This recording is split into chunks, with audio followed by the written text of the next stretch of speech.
Hi everyone, welcome in, welcome in. It is after sunset Sunday, and I'm Tammy. I'm the Siberian Wind. I'm glad you are here. Thank you for being here. I greatly appreciate it. It has been an interesting day. I am nowhere near where I thought I was going to be by now, but you know what? That is what finishing up the weekend on my channel is all about. Let's have some fun. Let's hang out. Let's get some stitching done. And yeah. I will say one thing. Today is my child's birthday. And even though I don't have any contact with him, or haven't had any contact with him in years, he's the one that made me a mom. So happy 19th birthday, son. I do miss you. I do love you. And I know we don't have, we haven't talked. But if you do find my channel, I do think about you every day. And yes, I know today is your birthday, and happy birthday. All right, so let's get back into this. We are going to be working on the quilt for my sister-in-law. Chloe is in the chat, as is Judy. Chloe says hello, Tammy and all, and she was excited for After Sunset Sunday. See you soon, which I was so excited to see that when I logged in. Judy's here. She says, hi, Tammy and everyone. I'm back. She left Illinois and made it back in 9.5 hours. That's insane. That's an insane amount of time. So welcome back. Yeah. It's been that kind of day. So let me give you a recap of today. So I came in here. I wasn't feeling fantastic this morning. My body is definitely giving me some grief, and so I wasn't feeling great. I came in here, started working on burying my stitches, and I'm gonna move my camera over. I promise it will be as smooth as I can make it. There we go. Okay, so you guys are seeing more blank wall than my design wall, but you're here. Welcome in, Susie. She says hello. Welcome in, welcome in. So this is that same quilt that we were working on all day yesterday. Chloe says that sounds like a quick trip, Judy. So yeah, we got it all quilted yesterday, and I got in here and went to burying threads. And quite honestly, I could just continue to bury threads and that could be it for today. But I don't think that would do us justice. And I only have 3 blocks left to bury threads on. But that'll take a while, so I'm not going to stop and do that right now. Glenda is here as well. She says, hi, Tammy and everyone. Welcome in, Glenda. Glad you made it. So I am going to work on this, but we're not going to do what I originally thought. I have not pulled any of my basting stitches out, and I kind of need to pull some basting stitches out before I do some quilting. So we're going to pull out some basting stitches first, and then see how we're doing on time and how I'm feeling, and we'll go from there. So I got in here, started working on this. And yesterday, you guys, one of my messages was from one of my locals, and she was letting me know that there was a garage sale going on. And you guys, I saw the post for this garage sale probably Monday, Tuesday, Wednesday, somewhere like in there. Like, I saw the post for this garage sale on Facebook. Made a mental note, okay, I need to go there. I even Googled the address, you guys. I Googled the address. And then when time came, Friday, I was like, oh, there's a yard sale going on this weekend. So when the time came Friday to go to this garage sale, I went looking for the post. Couldn't find it. I could find the address, and it was like already like noon or so. Like it was already getting into the afternoon when I remembered about going to this garage sale on Friday. And I was like, I need to make sure of the time, because I feel like if I go to this garage sale, they're already going to be closed for the day. Like, I don't want to go to a garage sale and rush. That is the absolute worst thing to do as a buyer when you are looking at buying, especially fabrics, kits, things like that. You don't want to rush that. So I don't like to go to a garage sale at the very end unless I have kind of like a feeling that maybe they'll make me deals because they're trying to get rid of everything. That's when I'll go to the very end of a garage sale. Otherwise, I like to go before the rest of the crowds get there and have my pick of what I want. That way I can kind of pick, the good stuff, the stuff that I will actually use that I want. So I thought about Friday around noon. Husband and I both looked for it. Could not find the post. He finally found it, and I confirmed that it was the address that I'd Googled, and we couldn't find a time. So he messaged the lady, asking what time. She never got back to him. So, okay, fine. Saturday comes through. We do the morning live, and then I'm on the afternoon live, and one of my locals texts me. She's like, okay, don't forget, this garage sale is going on. They've got a lot of stuff up your alley. Don't forget, it's from 8 to 1 tomorrow. So I'm like, okay, good. I gave her a thumbs up. And you guys, I came in here this morning, and at 11:45, a friend of mine texts me. She's like, what are you doing? And I said, I just went ahead and called her. I was like, I'm burying threads on my quilt. I'm working on my quilt. And she's like, there is this garage sale going on. I'm like, oh my gosh, I will be there. I know what you're talking about. She's like, from 8 to 1. I'm like, yes, I know, I'll be there. So I got up from working on this, went to the garage sale, did my little bit of shopping, came back, and husband and I had booked tickets for a matinee at the local community theater. So we went to go to the matinee for the community theater. Today is not a good day for me to just sit around and do nothing. So I don't need to be wound up in my head today. It is not a good day for that. Mental health wise, it would be horrible for that. So I definitely have to get out of my head. So we'd already booked the tickets, and so we had to get ready for that. So I came home from the garage sale, had to immediately go in to fix my hair, change outfits, get dressed up or whatever. This is what I was wearing this morning. This shirt was and pants was what I was wearing this morning. I was going to be comfortable today. And so get home, and then had to turn around, get dressed up and leave, and then we got home, and then I've been working on this since. So I had not worked on it all day. So let me see what I've missed. Judy says that her trip was a quick one. She'll be heading back up to Illinois in October for her mom's 90th birthday celebration. That's exciting. 90 is a big one. Chloe says that is a big birthday. So exciting. Yes, right? Right? Chloe, let's see, Man Cave, Rob, he says, howdy everyone. Welcome in, Rob. Glad you made it, sir. Thank you for being here. Janet Johnson is coming in saying good morning from Western Australia. Good morning to you. It is definitely evening here, but oh, you guys, it's gorgeous out there. It is so gorgeous out there. Okay, let me see. Hang on. You guys need to see this. Let me set my camera up. I have got a way to do this, and we are going to use it. So bear with me just a second. Let me get my camera set up so you guys can see what I am seeing out this window. This is why I love this area. These sunsets are absolutely stunning. And I have not been able to show you guys these sunsets really and truly, but we are going to see one tonight. You guys are going to get to see the sunset. Bear with all the extra noise for just a minute. And I, of course, have reflections and all of that. So, you guys, I'm sorry about that. All right.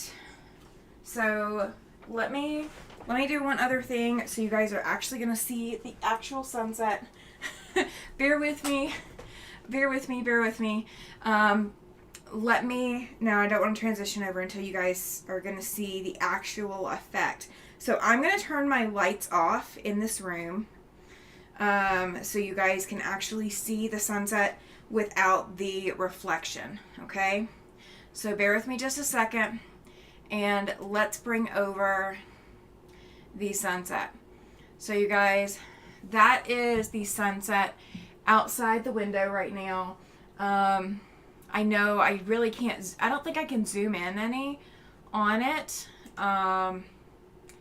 I can probably make it a little bit bigger. And you guys are seeing the parking lot here at the apartment complex. But you guys, that is what I get to see every night. I get to see a beautiful, beautiful sunset. So I really do like living here in Wyoming. This is kind of my joy, getting to see these beautiful sunsets and all the clouds and everything else when we do have clouds. Let me make sure that you guys are seeing this without the extra fuzzy to it. Let's see. That's about as good as the camera is going to focus. So that is a Wyoming sunset, you guys. Or that is what I can see from my window. Okay. So let me transition you guys back over. And yes, it is very dark in here, so let me turn my lights back on. There we go. All right, so my lights are back on. But that is what I get to see out my window, you guys. And I wish I'd gotten it a few minutes sooner so you could actually see the sun there, but it's still gorgeous.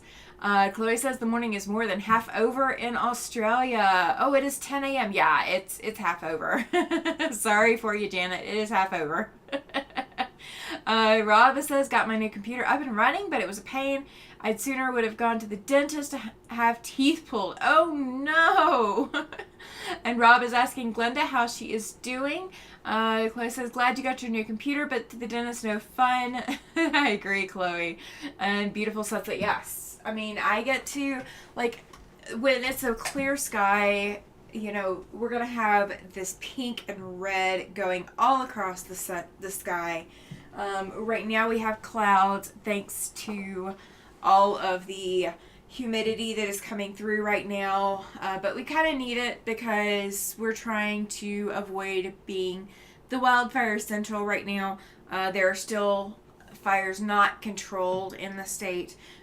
The closest one to me, I think, was, ooh, you know what, let me check. I can tell you guys. I promise I will not stay on my phone all night. This is not a normal thing. If you guys have not watched my channel before, you know I'm not normally on my phone. Alright, okay, good. They are saying 88% contained. So the 174,691 acres is now 88% contained. And thankfully the winds have kind of died down. The next one that we are worried about is not going to affect Casper. It is going to affect Gillette, or it is already affecting Gillette. And it is only 35% contained, but it is only 767 acres. So granted, it's not as big as the closer fire, but it is less contained still. So we still do have, you know, some outstanding fires going on, but thankfully the one closest to us is dying down. But we're going to still have smoke left over from the other ones outside of here. All right, Glenda says that she is doing a lot better. She is glad that Rob got his computer all set up. And yes, it is a pain, but the price we have to pay sometimes, agreed. Rob says that he made up special words today trying to get it working. Yeah. Those special words become second language sometimes.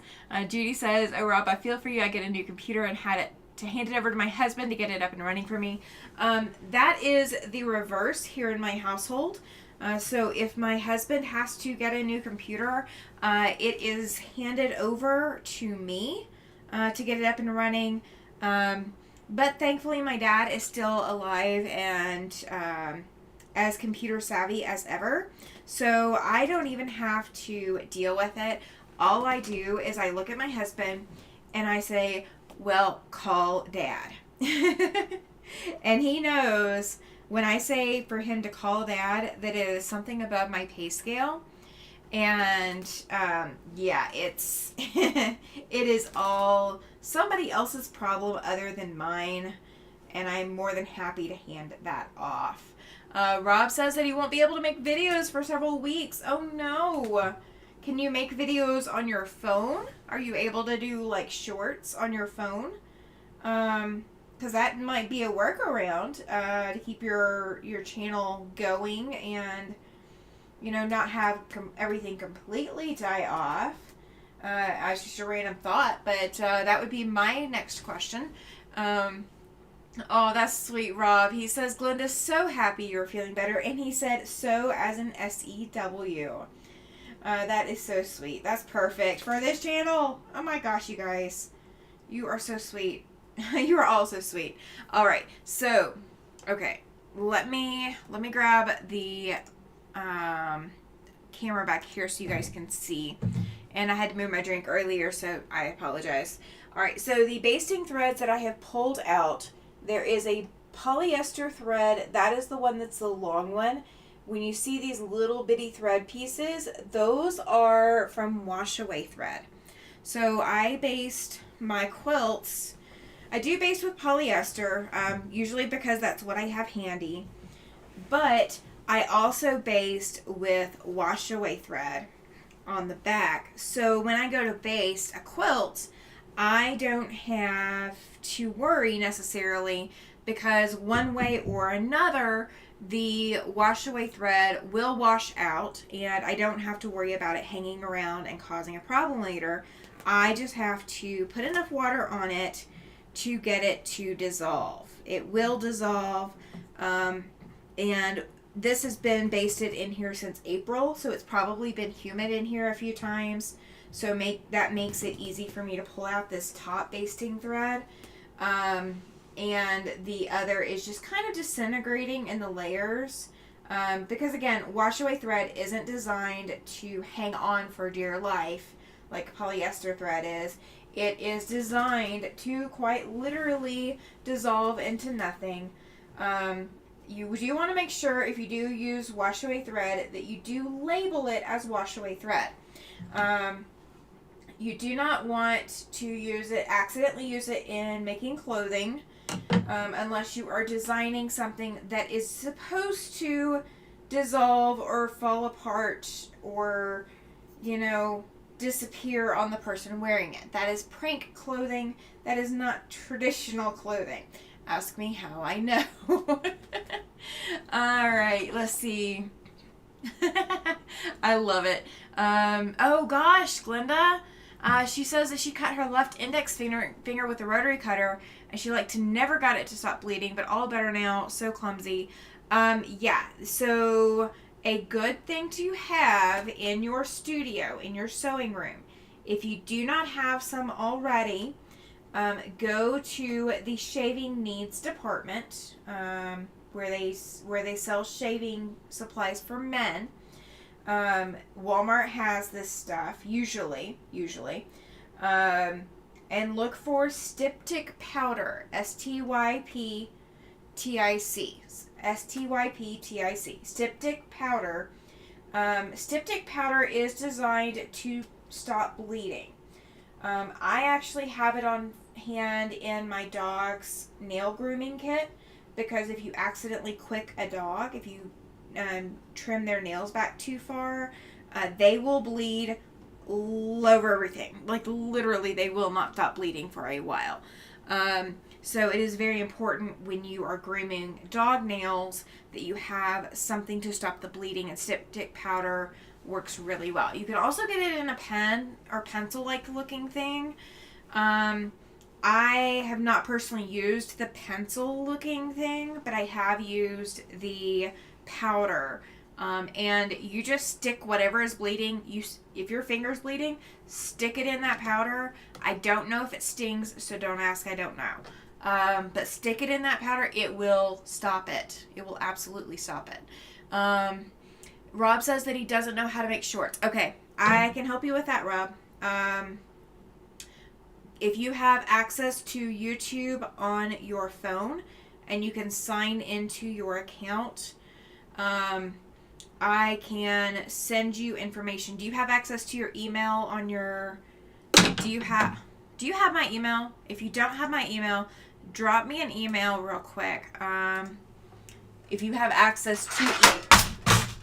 Okay, hang on. My batteries just came out of my keyboard, you guys.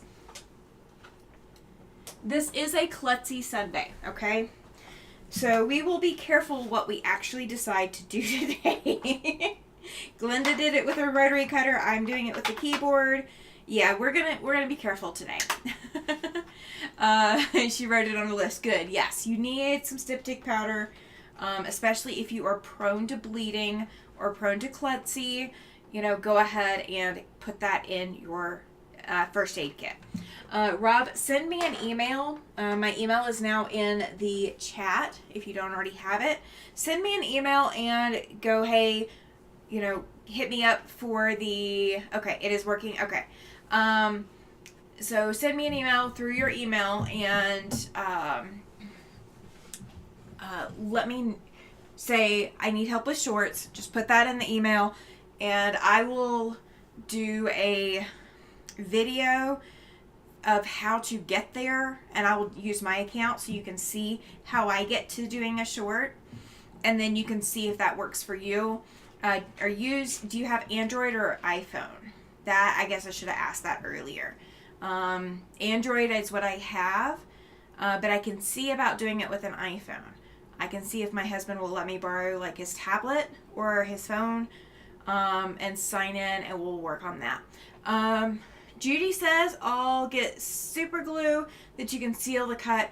The only problem with super glue is, especially if you have sensitive skin, which I do, super glue may actually burn.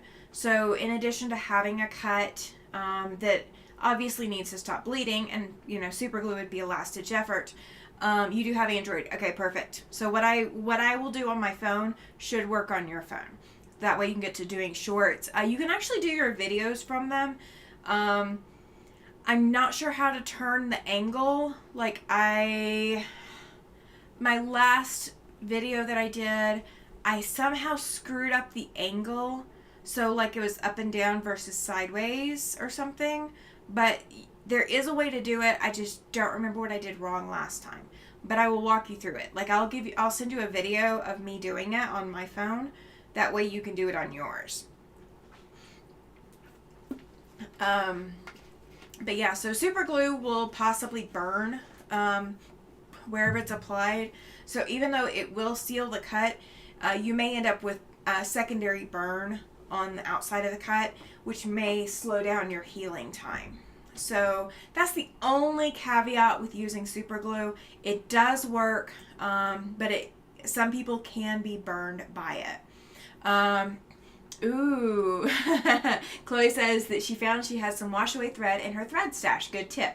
So wash away thread is great for basting with quilting. You can also use it to tack down applique.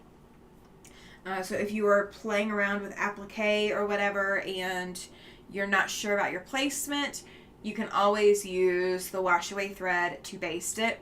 Now, what I do, and this is how I work, wash away thread only needs to be on one side, unless you just really don't want to deal with it. I put my wash away in the bobbin, so my top thread is whatever polyester thread I pull off my shelf that is bright and different than the colors in my quilt. So, like, I could use... Good! Yay! Rob said his email is sent. Awesome. Yay! I will get to that. If I don't do it tonight, I will do it in the morning. But I will get to it. So, do not panic. I will get to it. And if I don't have an email from you, I will come find you. I will come find you. Alright, so I put wash away in the bobbin, and I use regular thread on the top. That does two things. It saves how much wash away thread you use. That way you're not wasting it. And then you can always see your colorful thread on your top thread. So like the hideous reds that I've got that I don't use a lot of red, and the horrendously like cheddar yellow that I don't use for anything else, that's what I use in the top. Like, or if I've got bobbins that I've got left over, like I can use cotton. Like if I'm needing to get rid of a bobbin, I just put that as my top thread.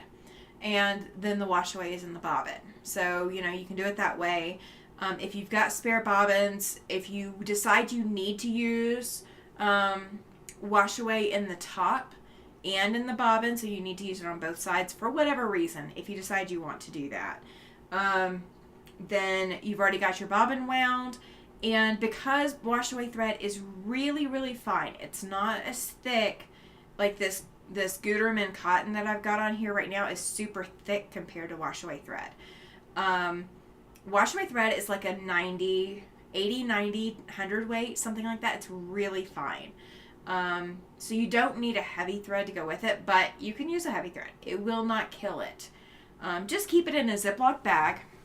Make sure that it does not get exposed to moisture unless you're ready for it to. Okay, you don't want it exposed to moisture unless you are ready for it. And, hang on. When I put my mouse down, it like went over an extra screen and brought up an extra screen I didn't need. So I was like seeing all this extra stuff and I'm like, wait a minute. I didn't need that. Let's see. Oh, you're funny, Rob. He says, Glenda, so sorry, you can't have my quilt. It will live on my sofa. It's easy. You could make one yourself. Oh, that is so funny. You guys are hilarious. All right. So here's what we're going to do. So one of the quilting pieces that I'm going to do on this quilt is I'm going to quilt around this dark blue. But what I'm going to do tonight is not going to be that. You know what? Yeah, I will. I guess I will. I was debating, you guys, but I guess that's what I will do. So I guess I have a little bit more basting stitches to pull out. Ignore me. Ignore me because I'm being silly. Okay, so at the garage sale, you know what? I may not even stitch tonight, just at this rate. We're already at 8:30 and I have not even done anything with the machine today. So we may still not get there, but, we're going to try. I'm going to show you guys what I got at the garage sale. Would you like to see what I got at the garage sale? Oh, Chloe's funny too. She's like laughing out loud. Rob, nice letdown for Glenda. So we're thinking that Glenda was wanting your quilt, huh? Don't worry, Glenda. I wanted his quilt too. Oh, she says, Rob, I understand, but you can't blame me for trying. It will be beautiful on your couch for you and your fur babies. All right. And Judy says, yes, please. And Chloe says, please. Okay. All right. You've pulled my arm. We're gonna do show and tell for my stuff. All right. And let me grab. Where is my other? Okay, I got something else I'm gonna show you guys too. But I'm going to have to walk in front of the camera, okay? So you got to bear with me, okay? I apologize. It is, like, underneath the computer. So in order for me to get it, I have to get around the computer. Okay. Or I have to get around the cameras. Okay. So before we get to the garage sale. Yes, we all love you, Rob. We do. We really do. All right, so I picked up on my travels. I've been telling you guys about this one. This is Pumpkins and Potions from Kimberbell, okay? From Maywood Studio in Kimberbell. So I bought the kit and I bought the embellishments. And I have already opened this entire thing up, you guys. This was the ribbon that the fabric was wrapped in. And I need to actually take out the baseball fabric. I forgot I got that. All right. So this kit came with all of the fat eighths and fat quarters and all of the random pieces of fabric for the quilt, okay? So every piece of fabric that you're going to see in this quilt, and these are all the embellishment pieces. It's the Ladder Quilt Embellishment Kit. So it's showing, this is the little spider glitter that is inside a potion bottle. There's orange glitter. There's lights that go around. There's beads that hang from a chandelier. There's little rhinestones, and then there's little gauze. Chloe says, I love that pumpkins and potions kit. So pretty. Yes, it is, right? Right? And it came with, this is to make a little mobile with. So all these little pieces on here are printed on both sides, except the bat. The bats aren't part of it. But like these the spiders and bats and the ghosts and candle, all of that, and these are all printed on both sides to make a little hanging mobile. So that may go up next year when I get started working on this, so that I can kind of display it and look at all of this. So this came with the fabric kit. The embellishment kit was separate. And this is the overall ladder quilt. Okay. So let me go to a couple of these pages. This is probably a better picture of it. But it's still, I mean, this is still the same quilt, and it's still at a distance. One of them says, keep calm and carry a wand. This one is pumpkins. And then there's, flying geese in here. Like, there's the flying geese. So, like, there's all these different blocks. And it is a CD because it's an embroidery kit. So, it gives you instructions on how to cut out all your fabrics for each of the blocks. This block is going to say Happy Haunting. It kind of looks like a cauldron. There's one that's a spider web. Oh, I gotta bring this up to the camera, you guys. So it is a spider web, but it also says, I know it's hard to read because it's in black. It says, we've got an itsy bitsy problem. So it's a spider web and there's spiders on there, and it says, we've got an itsy bitsy problem. I think that's adorable. There's Boo. There's a couple of spiders and pumpkins and jack-o'-lanterns. They call them jack-o'-lanterns in here. This one's really cool. This one says, ghosts have the real spirit. Isn't that so cute, guys? So, like, all of these blocks, I think there's like 31 blocks in here, 32 blocks, something like that. Let me see if it says, no, it just says the block names, but I'd have to count through them. That's the fabric requirements. And there's the embellishments list. No, it doesn't say exactly how many blocks there are, but you're only making one of each, so you're not making it like multiple different times. You are, just making the one block. This one says only a little bit batty.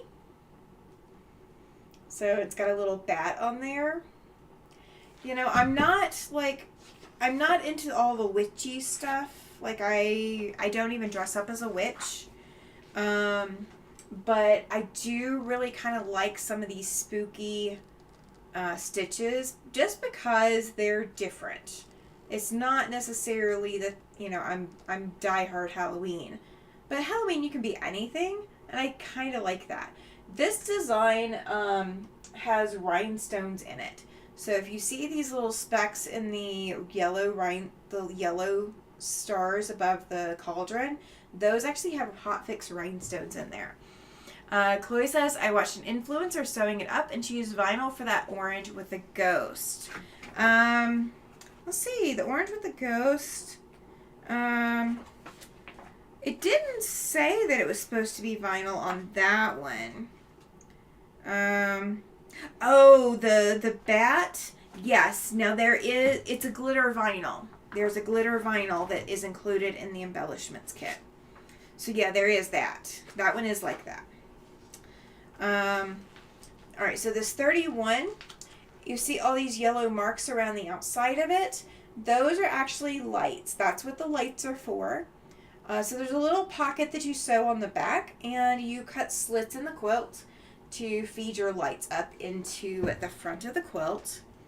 There's one in here, and they really don't show it up close, and I'm kind of disappointed. They don't show the chandelier block up close, because that was the one I thought was really, really kind of cool. Oh, she switched it up. Okay, gotcha. All right, my husband likes this one. He is an owl lover. But this owl is in one of those cake plates. And the little closure over the top of the owl is clear vinyl. So it is clear vinyl that goes over the top of that.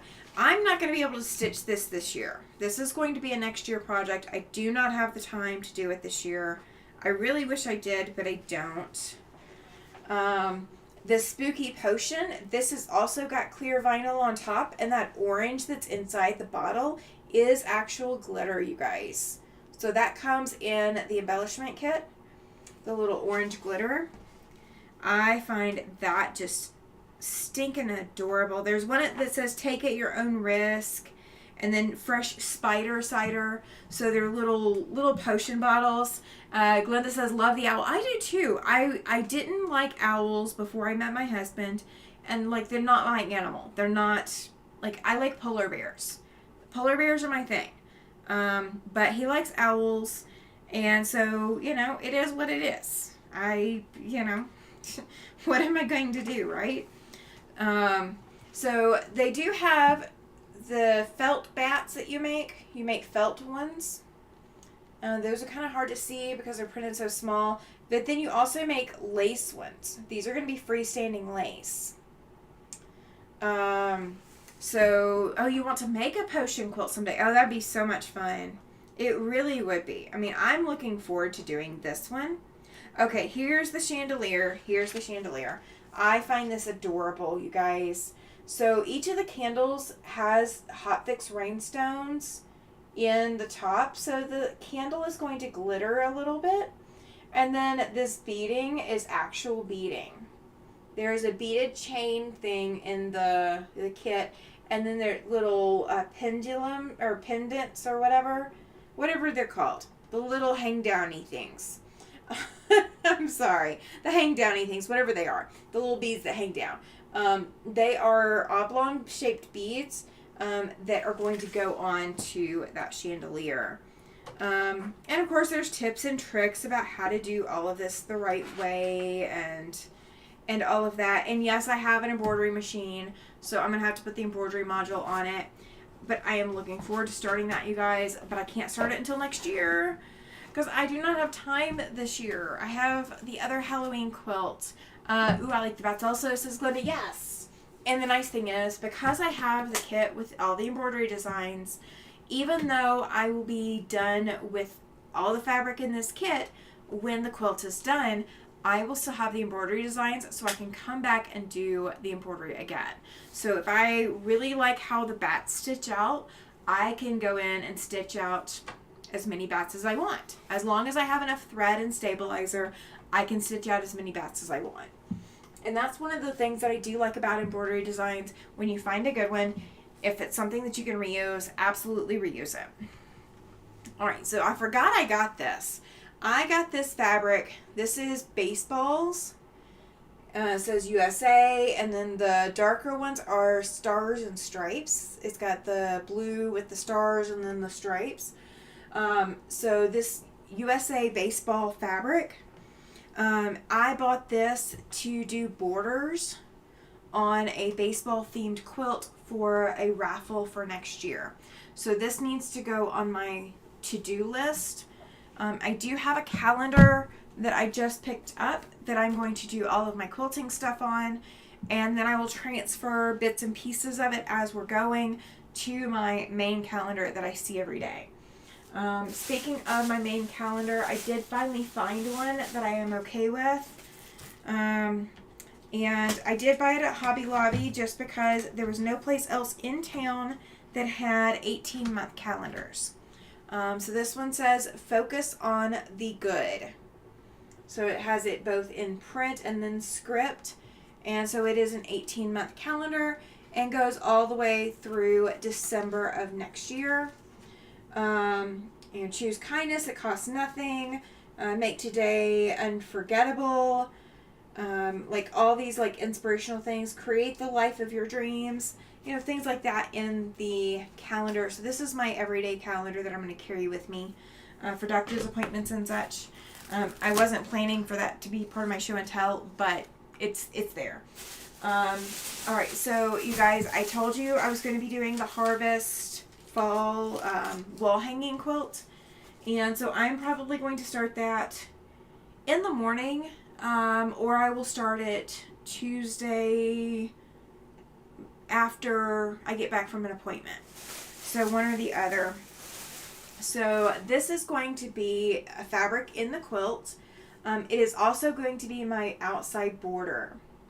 So I bought enough of this to be an outside border for my Harvest quilt. So you've got all these Harvest colors, and it's pinking edged fabrics and stitch lines. So it's very fabric-y, quilty related. It's got a lot more yellow in it than I would normally use, but that's okay.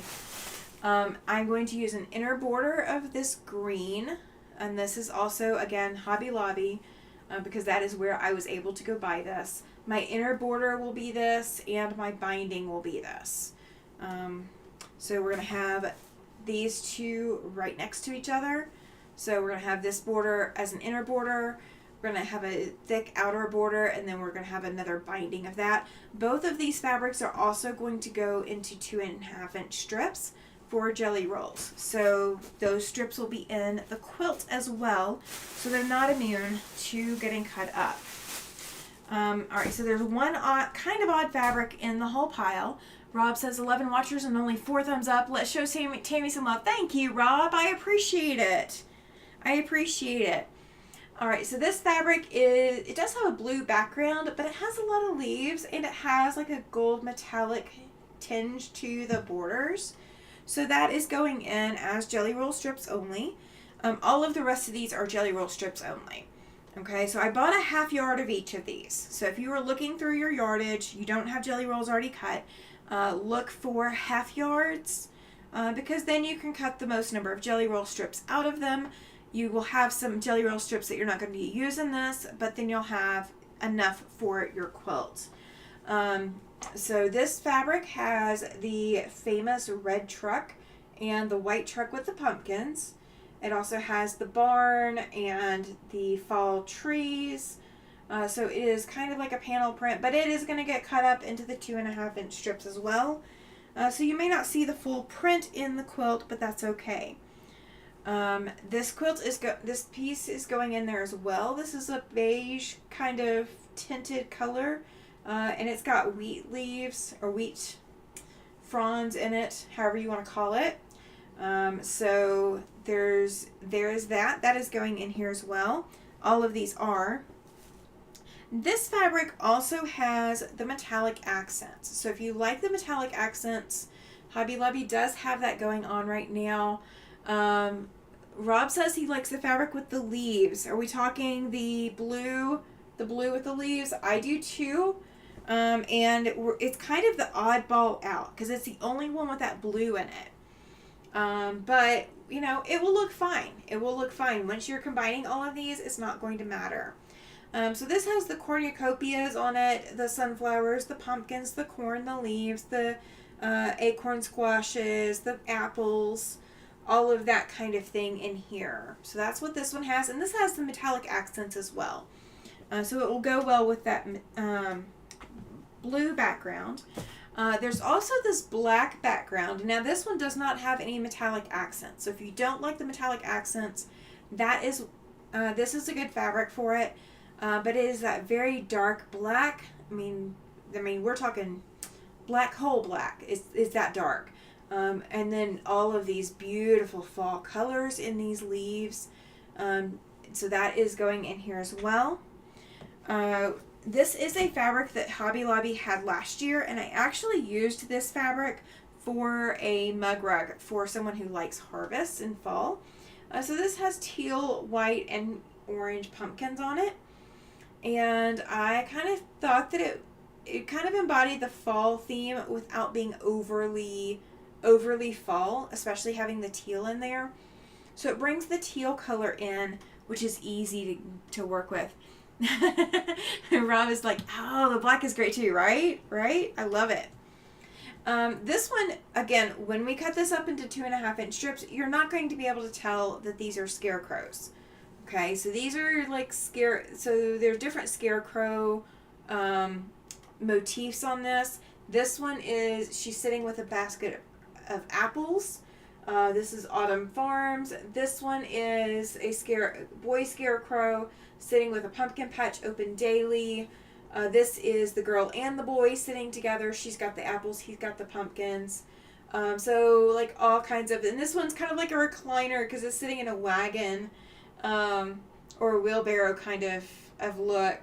So, but you're not going to tell once these are cut up, but they're the great colors. They're perfect for this, for the colors. And this one, Chloe says, love the pumpkins, right? The pumpkins are adorable. I used it last year, and when I saw it, I was going, I'm going to see that fabric until the day I die. Like, I am not going to be getting rid of that fabric because it is apparently there everywhere. Alright, so this one is also pumpkins, and it kind of has this, it makes me think of kitchen towels, you guys. This print right here, this plaid kind of print, that's what I think of when I see it. I think of kitchen towels.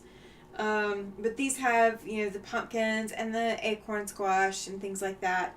And these are all going to be, all of these, Rob, are going to be getting cut into 2.5-inch strips. So there is no fussy cutting in this. Sorry.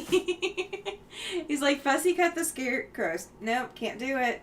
I won't have enough extra to do that. I might, but then I would have to adjust how I'm going to lay the quilt out. And so I'm not going to think of it that way. Rob says tablecloth. Yes, tablecloth works too. Tablecloth and napkins. Kitchen towels too. This is just pumpkins. It is also on that very dark black background. There's just not that much black in it. So if you look at this from a distance, you're just going to see a mottled orange. But up close, you can see the pumpkins. So this is all pumpkins. And then here's the one that I was telling you guys yesterday. I was like, the puppy fabric had to make it. Okay. The puppy fabric is also going to be cut up too small, probably. So we may not see all the puppies later. Glenda said, I'd be fussy cutting it and having to buy more fabric. See, I can't. I'm not going to do it. I'm not going to do it. All right. So we have a Dalmatian puppy here with the teal pumpkin. We have, Pomeranian, I think, or something like that, sitting here. I'm thinking that this is supposed to be like a golden retriever, maybe. I don't know. This is another Dalmatian, or no, that's a Great Dane looking dog. There's a pug in here. That's probably a Labrador. Yeah, that's a Labrador sitting there with the pumpkin. And then some kind of little bitty terrier or something sitting with those pumpkins. So it's got all these different dogs sitting with all of the different pumpkins. There's also mushrooms in the background and, line drawn flowers and such. So this kind of helps. It's something different. Let's see. Rob says, congrats on 400 subs. Oh, thank you, Rob. I appreciate it. I'm excited. I really am. Chloe says, dogs and pumpkins, right? Right? Oh my gosh, you guys. Okay. So, 4 years ago today. 4 years ago today. That's the time frame we're looking at. 4 years ago today, I was at the beach, and that is a picture I took of my baby at the beach 4 years ago today. Guys, isn't he adorable? He got such a pretty smile. Okay, sorry. Yes, you said dogs and pumpkins, and I had to think of dogs. And he's pumpkin colored, right? My dog is pumpkin colored. So, it should go together, right? That's what we're going with. My dog is pumpkin colored, therefore, dogs and pumpkins. It works.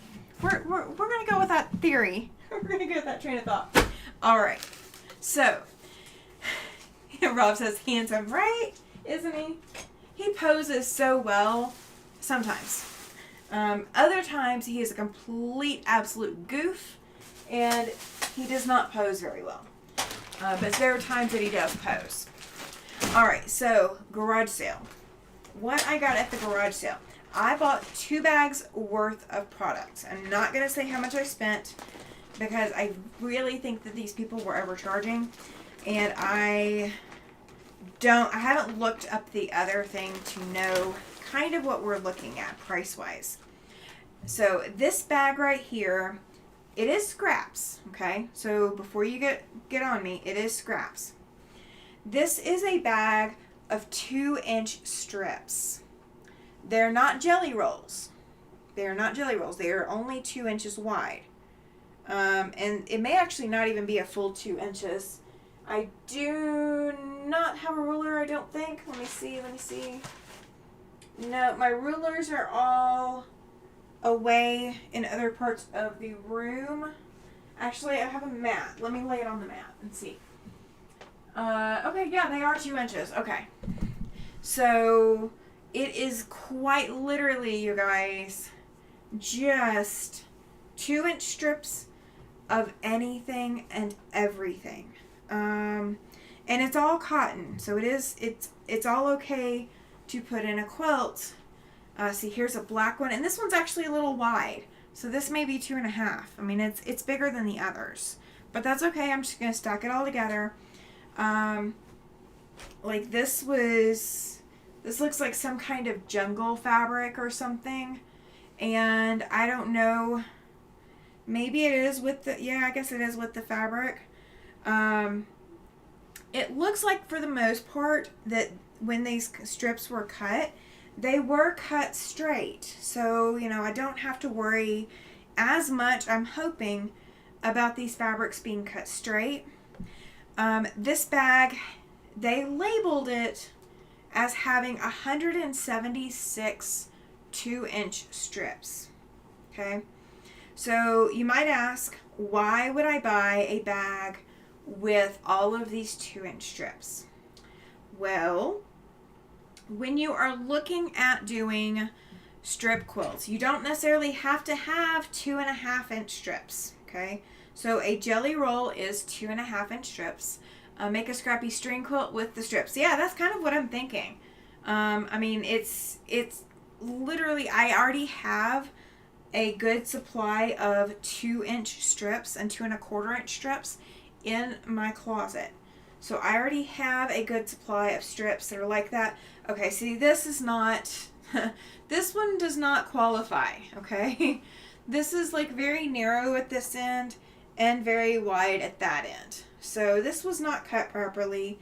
But, if the majority of these were cut properly, and it seems like I've got 1 or 2 strips of everything. So maybe this person, when they were cutting strips, or when they were cutting up their scraps or their leftovers, they were, cutting 1 or 2 strips per fabric and putting those together. Maybe that's what they were doing. I don't know. Chloe says, I spy quilt. Yes, now that's a really good idea with this. That could really work. I mean, they are all cotton, so I will say that. Like, I'm not finding any... I'm not finding odd materials in here. I'm not feeling anything different. I mean, there's some different sizes in here, so like not everything was cut properly. But there's definitely going to be kind of some unique fabrics in here. So I'm going to be able to do quite a bit with this. And because there was this many fabrics in here, you know, this many strips in here, the sky's kind of the limit with what I can do. So I can probably come up with 2 quilts out of this, just out of this. Now I do know I've seen a pattern for an Irish chain, and I know I just did a recent Irish chain, so please don't come at me. Please don't hate me for this idea. But what I saw them do is I saw them take strips of whatever fabric they're going to work with. I mean, this one's got Corvettes on it. I mean, it's blue and then it's got cars on it. But of course, you know, it wasn't fussy cut, so it's whatever shows up. But so what they did is they put like a white fabric or a black fabric. I think I'm going to do white maybe. And do a white strip the same size as these strips. Make 4 patches, and then like these strips will go for years. Like, no joke, they will go for a while. So that's kind of what I've been thinking about doing with scraps like this. But this is going to be a journey we'll take together, okay? So you guys will get to see all of that. This is the big ticket item that I came home with. And if anybody knows, you can help me out. Have any of you seen patterns by McKenna Ryan? The information that I've got on them is that it's out of Big Fork, Montana. It says www.pineneedles.com. So the title of this series is Rhythm of the Sea. This one in particular is Ballads from the Bay. That's block 1. And let's see, Duet is block 2. So like it seems like they're very muted colors, but I think once they go together, they won't be quite so muted. Like this, I think block 1, she opened up and like, I don't know. We do not recommend pre-treating the fabric in this kit. We do recommend that you use Retain to wash the complete project if you choose to wash it at all. We have had great success washing with Retain. The colors do not run even after they are quilted. Okay, so that was included with the paperwork for this, the block 1. And like I have all of these bags of fabric, and guys, these are batiks and they have not been cut. A good majority of everything that I saw today at the garage sale was cut into. Like, most of the kits had been cut. Alright, so that's labeled 1. This is labeled 2. Okay, so they are labeled with the blocks that they go with. That's block 3. This is block 4. So that's 3 and 4 for the kits. That's 7. So that's kind of out of order. There's 6. 6 feels like it's been opened, but that's okay. The paperwork is in there, so we will see what happens. There's block 5 and the kit for 5. So yeah, I mean, none of these kits, none of these batiks have been cut into. Let's see, block 8 is Saltwater Symphony.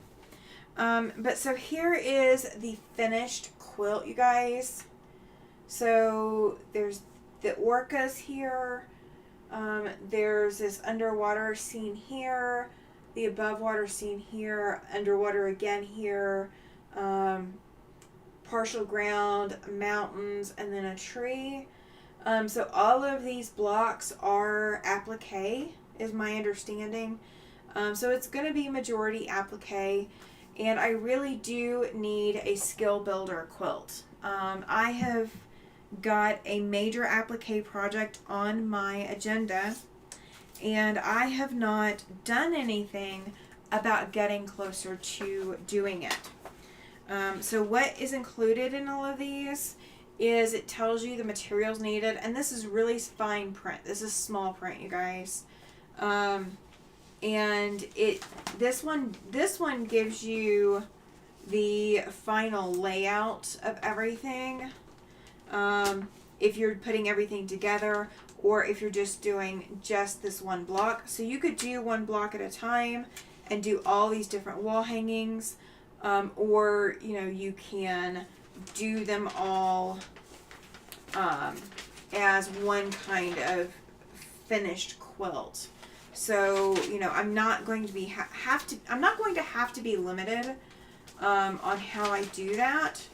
And I think what I'm going to do, okay, so that's the actual layout placement guide. Okay, so there's all of that. So I will be able to play around with this, and I mean, across 8 different blocks, I could technically try 8 different applique methods and see what I like, see what I choose, what I think will be best. I will have the option to do that. And so this was worth it for the fact that it's batik fabrics. And if I do one block and I decide, nope, I am done, I do not want to do any more of these, then I have batiks I can use.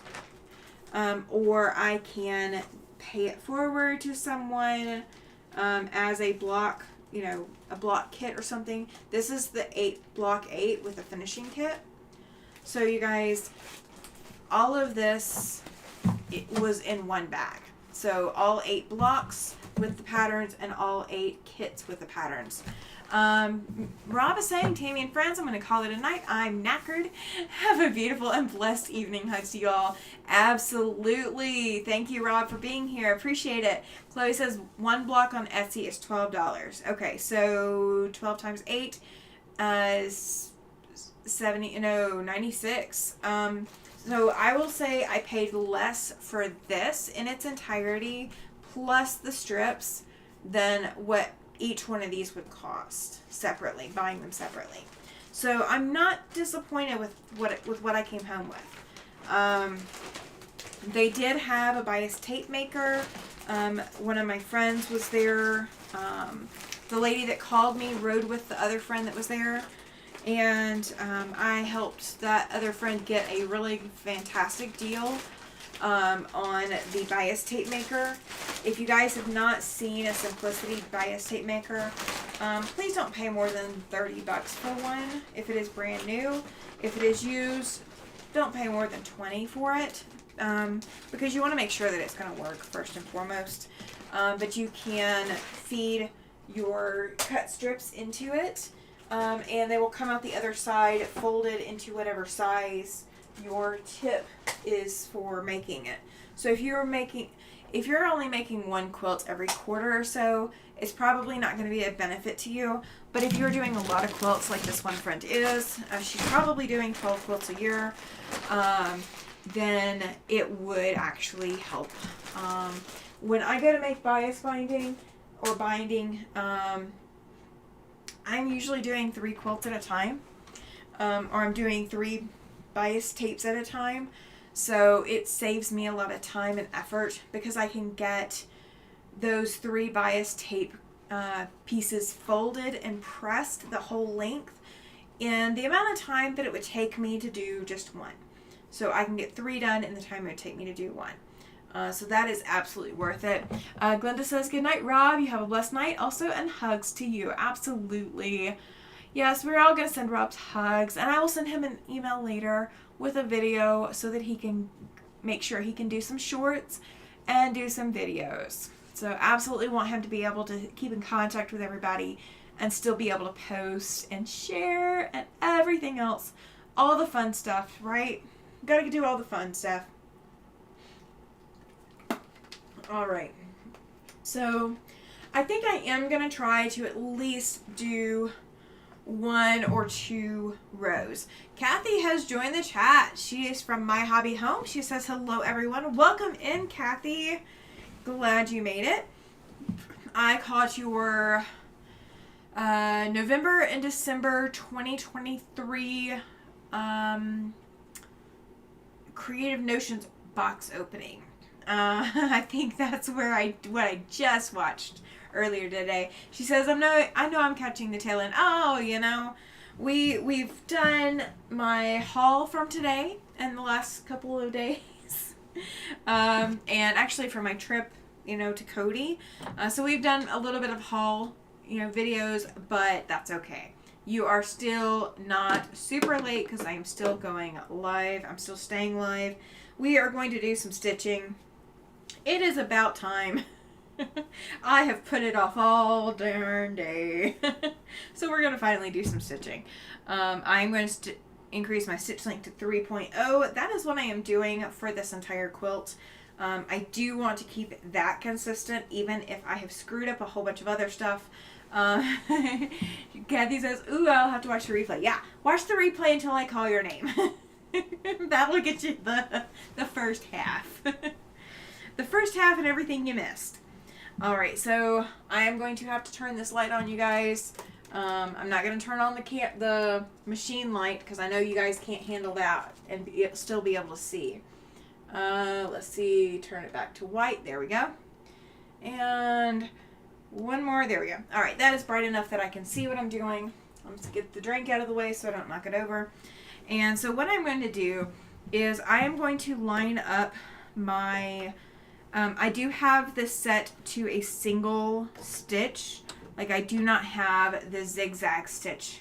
I don't have the zigzag stitch throat plate on my machine. I have it set to straight stitch. And the foot that is on here is also a straight stitch foot.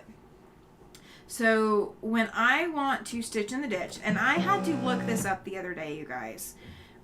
When you go to stitch in the ditch, what the technical area for stitch in the ditch is, oh, good Glinda. Yes, definitely add a comment. She says, Kathy, I watched your video and I think I forgot to leave a comment. We'll go back and check. Yeah, I don't think I left a comment. I think I was just enamored and then I think something happened and I had to get up and go do something. And then I forgot to leave my comment too. So yeah. It's a catching thing and it's probably my fault. But yeah, definitely go leave a comment. So when you go to stitch in the ditch, what a quilt judge is looking for on a stitch in the ditch is they are looking for that stitch to be right on that seam, or right in that seam. It is really hard to stitch in the ditch if you are pressing your seams open. There is no ditch to stitch into. However, you can still stitch close to the seam if you have pressed everything open. This quilt I did not press open, so I kind of know. Oh my goodness, Kathy. She's like, no worries, I just got in and it's 10 p.m. here. And you've got to get up early, right? Are you working tomorrow and got to get up early for that? Because I know you are normally the 4 a.m. get up person. So please do not let me keep you too late. Definitely hope I can help you wind down a little bit with some stitching time. If that helps, I would love for that to happen. But yeah, so when you stitch in the ditch, you are supposed to stitch quite literally on that seam line. You are supposed to be stitching so stinking close to it that your stitches do not even show from the front of the quilt. So your stitches will show on the back, but they should not show 4:40 in the morning, 4:30. Oh gosh, yeah. You got an early morning, lady. I don't know how you do it. I could not do it. I could not do it. I would be grumbling and griping. I am not a morning person, though. I was a morning person as a teenager, as a preteen, like junior high, but I have never been a morning person since college. Like, college broke me of the morning person syndrome. So I do not know how you people do it. I do not know. So when you go to stitch in the ditch, you are wanting to stitch so much on that seam line. Oh my gosh, you guys. Bear with me. I'm sorry. She says that she has to be at work at 6 a.m. Ugh. No. Could not do it. Could not do it. if I have to be at work at 6 a.m., you better believe that I am getting out of bed at 5:15. You better believe I'm getting out of bed at 5:15. All of my clothes are already laid out for me. So, okay, if I have to be at work at 6, guys, I would not work all the way across town, first and foremost. There is no way I would have, any kind of commute. It would have to be, like, just maybe down the street. But my clothes would be laid out the night before. I would be in bed by like 8 or 9 o'clock in the evening. And then I would be rolling out of bed at 5:15, rolling into those clothes as I'm like brushing my teeth and brushing my hair. There would not be any makeup. Forget the makeup idea. That is not even happening. And I would be rolling into work at 5:58 a.m. to be clocking in at 6 a.m. She says that she's gotten used to it. Glenda says, I started my great-grandson another quilt using flannel, and the pattern is whirlwind. Ooh, I'll have to look that up. Kathy says the whirlwind is so pretty. Okay. Yeah, I will have to look that up, you guys. Chloe says, you would not want to be me then, working 45 minutes to an hour away. No, I would not. Not being there at that early in the morning. I had to, okay, so when my son was little, Kathy works 30 minutes away. No, still that's too far. That's too far. Not for being at work at 6 a.m. I could not do that and be up this late. This would not be happening. The up late would not be happening. So when my son was little, I worked that's the pattern that she did her brave quilt. Okay, I'll have to look at it. Oh, that's awesome. Yeah, I will have to look up the whirlwind pattern. So when my son was little, I worked a job that was rotating shift. I was an assistant manager at the pharmacy that I worked at.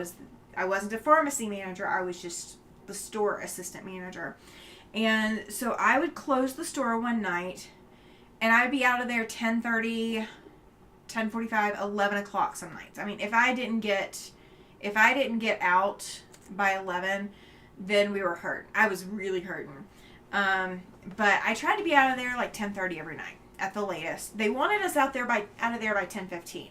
But when you have so much on your plate and so much expected of you, and I'm a perfectionist, I was counterproductive. Like, I was staying later to get stuff done so that it wouldn't have to be done in the morning. Well, then morning came, and I'd have to be there. I'd pull a night shift or an evening shift, and then I would have to be there in the morning, and the doors opened at 7 a.m. So we had to be walking in the doors at 6:30. Guys, I made it across town, a 30-minute drive. I made it in 15 minutes because I would be flooring it every morning. And then, heaven forbid, I had my son that night, and I had to drop him off in the morning because that always adds an extra few steps to it. But the one good thing is that his daycare that he was at the time that I was having to do all of this did provide breakfast. So as long as I got him in the door before like 7:30, he got breakfast at daycare. So I didn't have to worry about it. That was the fantastic thing about daycare, is that I did not have to worry about feeding my child. I could get him up, throw clothes on him, and get him in the door of the daycare, and they took care of the rest until I needed to pick him up that afternoon. So like that worked really well. But you guys, getting home at 11 o'clock, still needing to wind down, possibly needing to pay bills and, fix food or, whatever else. Like, I tried to eat before I left work. So like, I tried to not need to do anything. And like, I would shower before my evening shift because there was no way I was going to get home and shower and then dry my hair to get in bed. And then there was no way in the morning that I was going to be able to shower in the morning before I try to get on the way. It's not going to be exclamation Kathy. It's going to be exclamation selfie. My channel is exclamation selfie. Yeah. Please put your link in there, Kathy. Absolutely. You don't have to take it out. You don't have to take it out. Just do the exclamation selfie. It will pick it up. I didn't put anybody's names in there because then I'd have to think. And thinking is not my strong suit some days. So you guys get the lazy version of Tammy. That is the lazy version. I have too much else on my plate to put names in there. Yeah, so do exclamation selfie. And that will give everybody a link to your channel. So guys, if you have not checked out Kathy's channel, absolutely go check her out. Rob has already gone to bed for the night, and I should have asked him to do it. But go check out Rob's channel too if you have never seen his channel. It is Quilting in the Man Cave. Please go check out his channel. He is in transition with technology right now, so he may be a little low on videos in the next week or so, just depending on how long it takes him to get his normal systems back up and running. So we want to give him a lot of love and support and help keep his channel as active as possible. He lost his computer and TV to a lightning strike recently, and so he has recently replaced that equipment. But it's going to take him a few days or so to get back up and running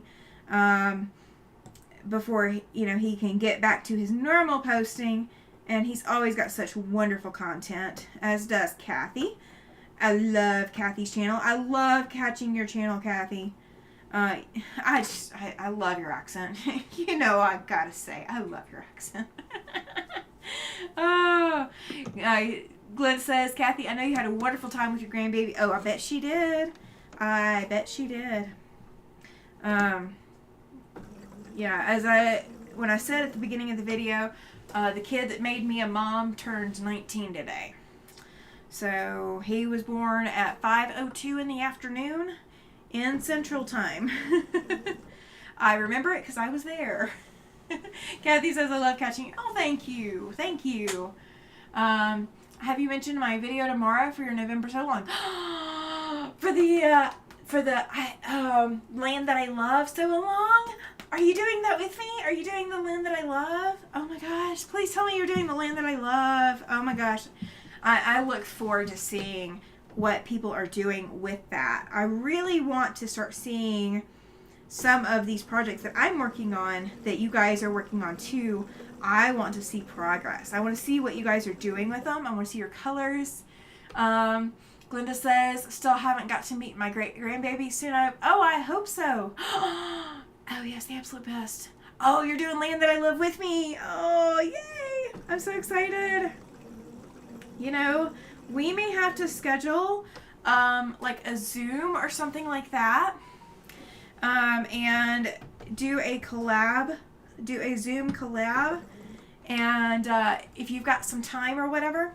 Actually, if you have not already got my email, let me drop it in real quick. Send me an email, Kathy, and let's see if we can collab some dates for the Land That I Love sew along.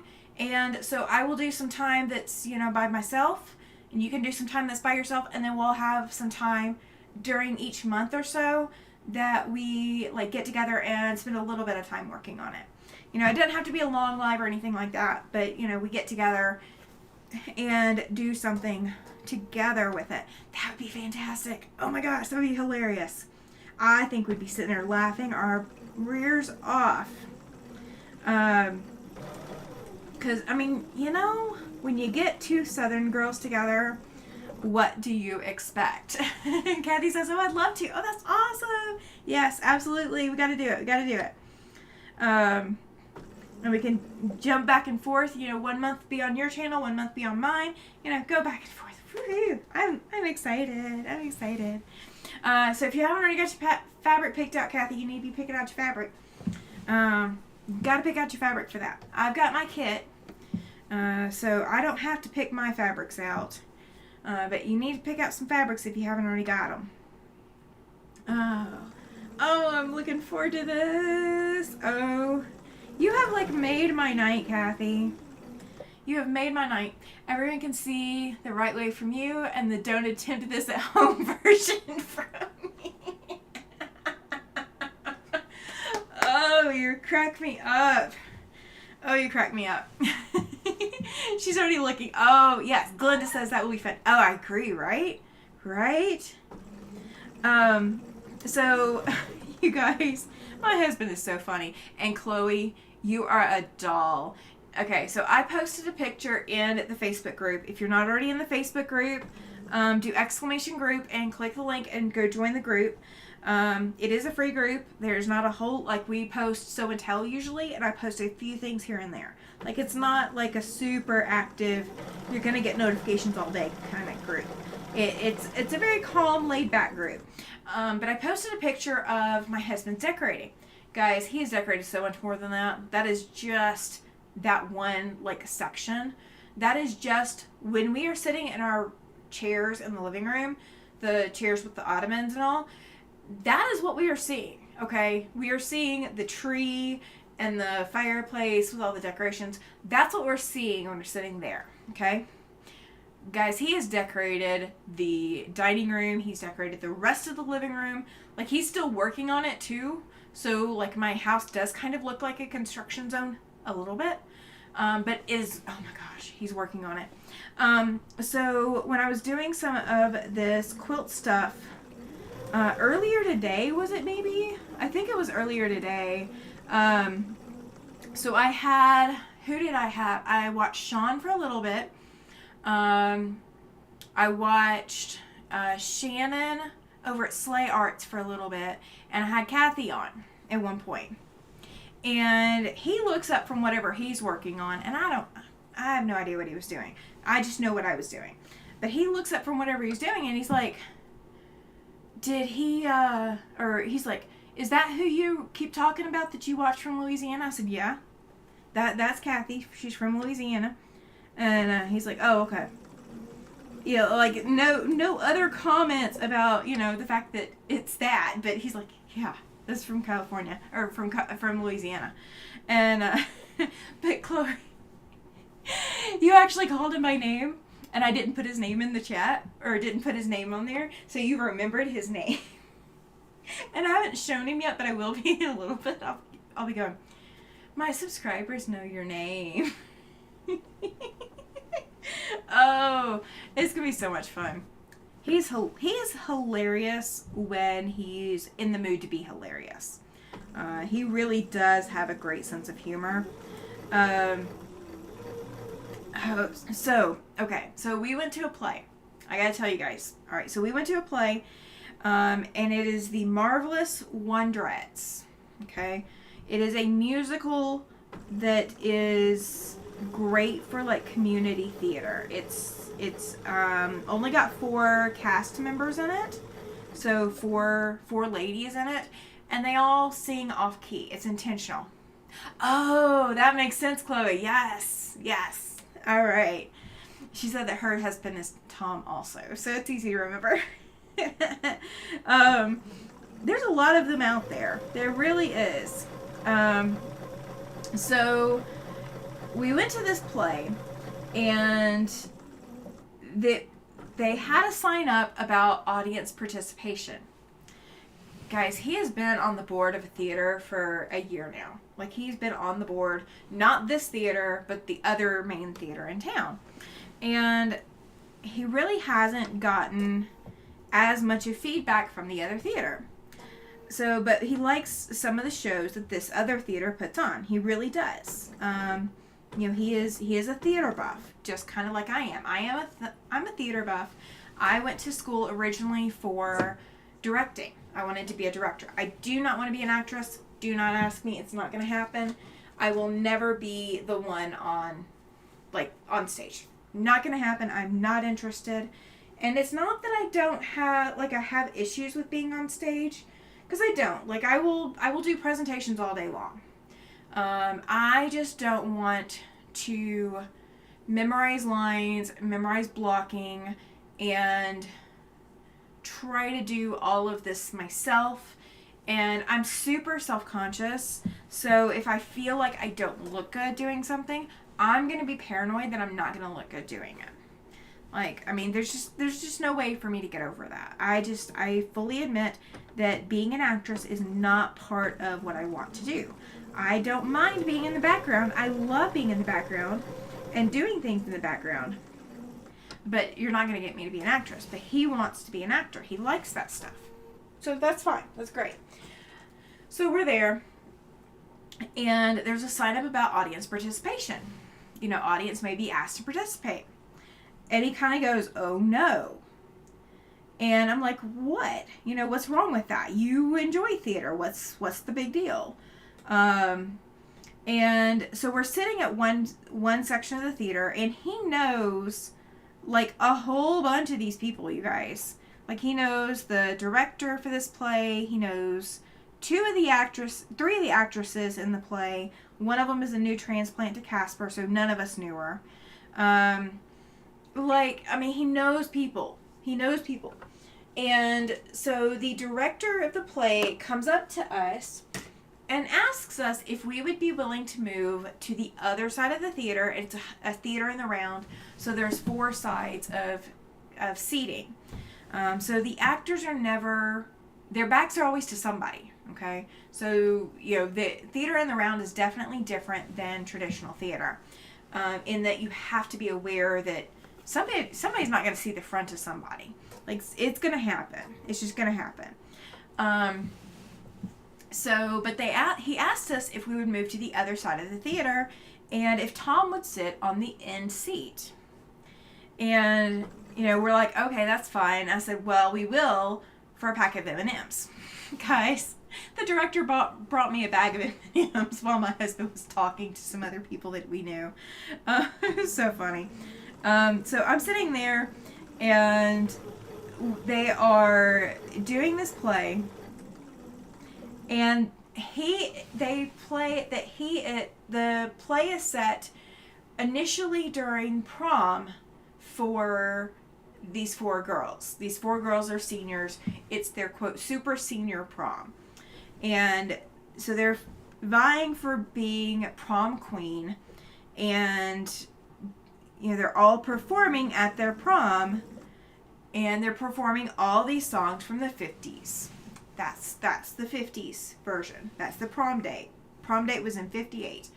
And they're asking each other, you know, who they're going to sing their love songs to.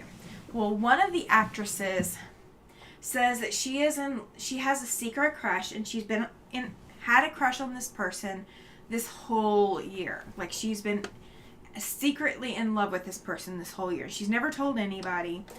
She's super shy. She's not going to tell anybody. But she's finally willing at her senior prom to spill the beans. And come to find out, it is this character called Mr. Lee, who is their music teacher. Well, there's no men in the play. Mr. Lee is crowd participation. They set my husband where he was going to be Mr. Lee. So he was this teenage crush's, you know, this teenage girl's crush.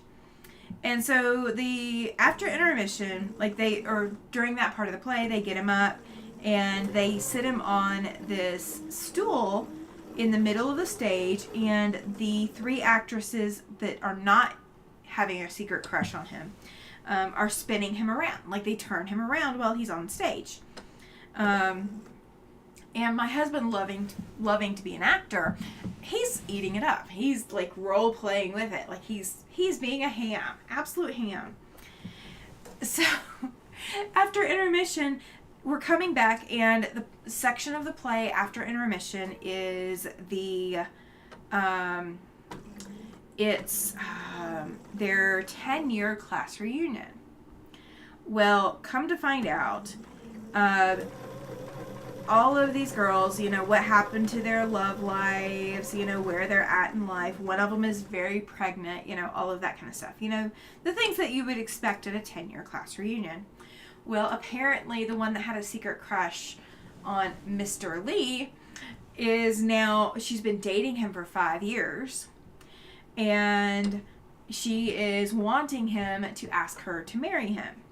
Well, through the comedy of whatever they've come up with, for this play, it's easier to explain in person because it's really hard to explain, just not having any props to show you. But they apparently he had stashed an engagement ring in one of their props, and one of the actresses comes over and she like plans it with him that she's like picking it up from him, and it's got the engagement ring inside. You guys, they had the whole little veil and the bouquet and like all of that thing to go do, and they get my husband up and they march him over to the prom little photo booth thing, and they take a picture. So my husband has a picture of himself with the cast of this play as the groom, Mr. Lee, or the groom to be, Mr. Lee, the music teacher. So we went to a play tonight, and my husband got, fake engaged to one of the actresses. It was so funny. But my husband was hamming it up. When guys are like being walked up to the altar or whatever, he put his hand behind his back giving a thumbs up to the crowd. You guys, I could not have been more embarrassed, but at the same time, he was having a blast, and that's what counts. We went there to have a good time and to relax, and that's what happened. So if you guys went to a theater or community theater that had, Chloe says, fun experience, right? If you went to a theater that had audience participation, if you got picked for the audience participation, would you be excited? Would you ham it up? Would you enjoy yourself? Or would you be, like me, probably the wallflower that's so embarrassed and doesn't know what to do? I think I'm definitely the wallflower. I mean, I played into it as much as I could from a sitting position. Like playing into like being the upset spouse of Mr. Lee. Oh, I don't know if they had picked me as any of the other parts or whatever that were audience participation, because there were like 3 of them total. I don't know if they'd picked me as another audience participation part if I would have played it. Chloe says she would have been a wallflower too. I don't feel so bad. I mean, I love theater, so don't get me wrong. I really do love theater. It's just I don't know what to do. I'm not the typical like let's play along person when it comes to being in the theater like that. All right, which side did I stitch? Was it that one? Where did I stitch, you guys? I stitched in the ditch so well I can't find it. Let's see where I stitched. Never been to one, says Glenda. Oh, it is fun. It is fun if you can relax. You've got to be able to relax to enjoy it. I don't recommend going to the theater if you are not someone who would enjoy being at the theater. But it is definitely, if you can relax enough to enjoy it, it is definitely worth going to. Oh, guys, I found that I have a wrinkle in my stitching on the back. Not for this one, but for one of my other stitchings. I do have a wrinkle, so I will have to go fix that later. All right, I found my row. I think, let me see, is that the row? Did I find it? Is that where I stitched? That is where I stitched, okay. I literally lost where I stitched. So we are going to stitch one more row, and that will probably be it. That'll probably be about our time anyway. So what I have done is this medium blue in here. This medium blue. I have come and stitched along the ditch on this medium blue. So I'm going to come back and stitch on the other ditch, on the other side. Glenda says that she can't handle crowds. Well, I will tell you this. Community theater tends to not be a very big crowd. I would not go on opening night. That is the only night I would say don't go when it's community theater. Community theater is usually crowds of less than 50 people. Total less than 50 people. I've never been to a community theater that is bigger than that. Community theater is different from traditional theater. So if you think of like Phantom of the Opera or Cats or Broadway or something like that, that is not community theater at all. That will not be community theater. Community theater is kind of like the adult version of school plays, and it's usually done in very small. Every community theater I've been to, I will put it that way. Every community theater I've been to has been in a small environment. You are in South Alabama. There is a community theater in Montgomery. It's called Montgomery Little Theater. You might want to check that out if you want to go to a small theater operation. There's probably also some others in the area. So if you wanted to try to go to something and just get your, feelers out there and see.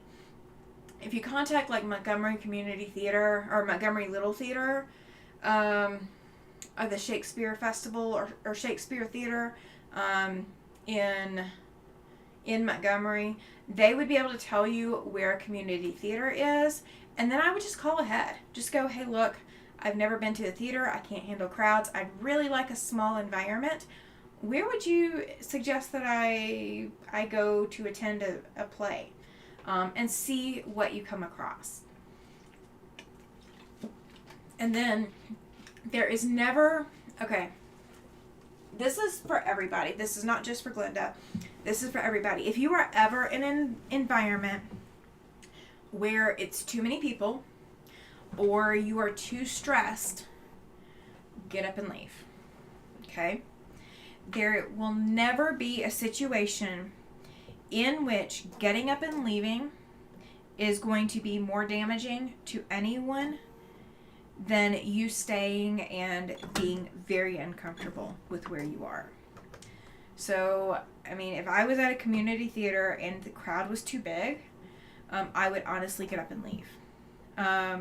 So the theater that I just went to tonight, I think their max occupancy is 60 people. I think, and that's with the new setup. They have got, so the rows is like 4 rows of people, and it's all chairs, fold up chairs, but it's literally 4 rows. So I was on second row, so there's 2 rows behind me, and there is plenty of open space. And especially if you want to go to a community theater, if you want to try it as an experience, contact the community theater and ask them, so, hey, I don't handle crowds very well. I would like to experience community theater and see if it's something I would enjoy going to again in the future. If I show up and there's too many people in the crowd, can you give me a rain check for a different day? Most of them, not all of them, not all of them are intelligent, but most of them, community theater understands that we go to community theater because it's not crowded. Because my husband can't handle crowds either, but he can handle community theater because there's never that big of a crowd. Like, even if it is a sold out show, there's always a way to leave. There's always a way to get more room, to get, a little bit of breathing space. There's always a way. They will find a way to help you. Most community theaters are set up for that. They understand. So if community theater is something you ever want to try, if you ever want to go to a play and see, just give them a call and just go, hey, look, this is something that, somebody's talked about. It's piqued my interest. And, give it a try. Chloe says community theater can be fun. I've not gone in a long time. See, okay, so when we moved up here, that was last year in May of 2023. I think we went to our first show in that May. We didn't, well, no, I take that back. We went in October the year before when we came up to visit, I think we did. And guys, I had not been to community theater in, I don't know how long. When I was directing, I directed in a community theater setting. It was the first time I'd ever seen community theater. I had never even been to a community theater when I got to the option to go to community theater. So like my parents didn't get me involved in community theater. It wasn't something that I grew up knowing anything about. So my first experience in community theater was directing in it. And then, my husband and I don't know, I want to say we tried to get to a community theater production at one point, but like the scheduling didn't work out or something. I don't remember, but the first one that I remember going to was when we moved up here. And it's very, community theater is going to be a lot more intimate of a setting. And you can always, like, as soon as the show is over, nobody is going to be mad at you if you leave instead of socializing. Okay? A lot of people will socialize after the play, and they will, like, come up to the actors and actresses and tell them they did a great job, or, say, I can't believe you did that role, that's amazing. They'll tell them whatever they want to say, or, whatever they think they want to hear. Stuff like that does go on. But nobody is going to think less of you for leaving right after the play is done. You do not have to hang around. It is not a required event to hang around. But community theater can always use the support of the community around them. Community theater doesn't tend, in some communities, community theater is huge. In some communities, it isn't. And it just depends on who's there and who is putting in the time and effort to be there and, put in their skills. That all of that plays into how good your community theater will be. But again, like I said, don't think any less of yourself if you want to call them and ask. Because, worst thing that they can say is, nope, we don't do that. That's the worst thing that they can say is, no, we don't. It's the worst thing for them. I'll say it that way. It's really bad for community theater to do that. But if they want to do that, that's up to them. But I always recommend calling. Nothing could be hurt by a phone call. Nothing permanently can be hurt by a phone call, I'll put it that way. Alright, so you guys have seen how I just wrestled all of this. Okay, I have one block row on this side, so I've got 2 whole block rows on this side. That is what I have shoved through the bed of my machine. And I have only gotten 1 block down, so I still have 3 more blocks to go, if I'm doing this the right way. No, I got 2 more blocks. I'm doing a cross. So that's actually 3 block rows that I just shoved under the machine. So when I get done with this, my next step will be ripping out the next basting stitches and doing the next row. Okay, so it is literally okay to push as much of your quilt under there as you need to.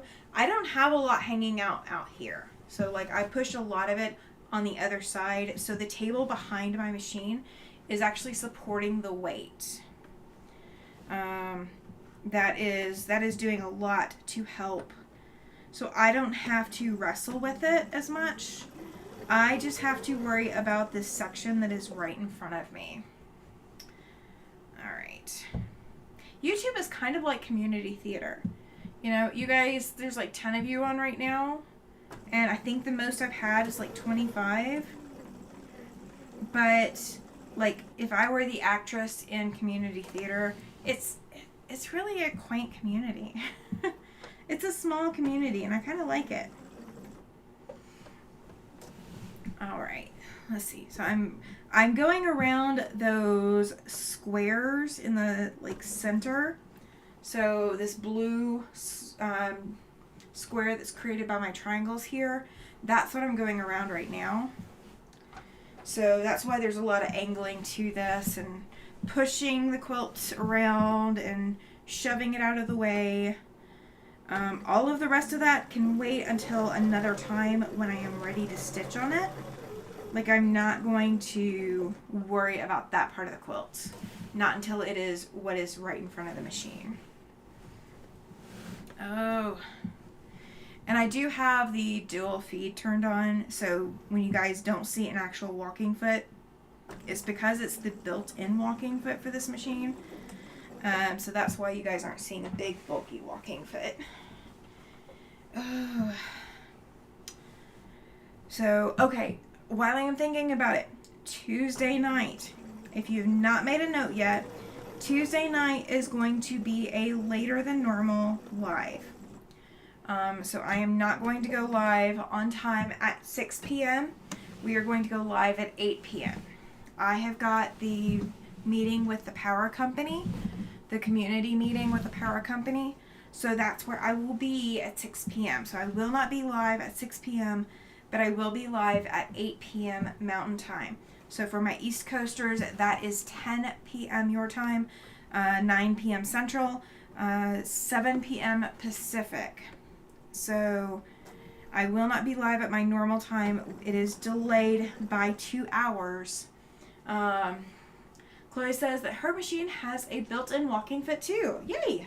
That is awesome. I love the dual feet on this machine. It saves me so much time and hassle because all I have to do is, like, I can use this foot for piecing and then I can turn around and quilt with it and I don't have to do extra stuff. Like, I don't have to carry extra feet for swapping between the two tasks. And using the dual feed for piecing also means that my piecing comes out more accurate than it would if I didn't. So that is a bonus as well. I may be working on this in the morning. I'm trying to think of what else I got going on tomorrow. I think tomorrow is my easy day. So I probably will be quilting this tomorrow. And then I will be working on my temperature quilt tomorrow night at my Quilt Guild Open Sew. I will take Reiki and go work on that. And then Kathy says that she loves her dual feet. Yeah, right? Okay, I do have a question. Is yours a 770? Which machine is yours? Because I know yours is one of these big Berninas like this. Is yours a 770? I think it is. I think we've talked about that before. And we were talking about ink on our machines the other night. What was that, Saturday night? Yeah, that was last night. We're talking about what ink our machines have on them. And I will be getting that poll out there, 790 Pro. Oh, okay. Okay, you got the fancier one. I don't have the fancier one. Did you get the embroidery with that? Yeah, I know. Random questions, you guys. I'm sorry. She got a fancier machine than mine. I couldn't afford the 790 if I wanted it. But the 790, I think the regular 790 was out when I got this. Do I need a special foot with the dual feed? Yes, actually you do. But they make them kind of standard, so I could turn dual feed off and not have a problem. I'll show you in just a minute. Let me get through this line and I'm going to show you the difference between some of the feet that I've got. Because I have a whole lot of feet, you guys. You did get the embroidery. Awesome. Awesome. And I know you don't do Halloween, but I am doing Halloween sew along too. So in October, we are going to have an extra long stitch while I finish the Halloween town that's on the wall. So it is more about finishing that, but of course the the husband's going to get to decorate in here. You got that one because it has a laser light. Oh, mine does not have a laser light. I don't think the laser light was on these machines when I got mine.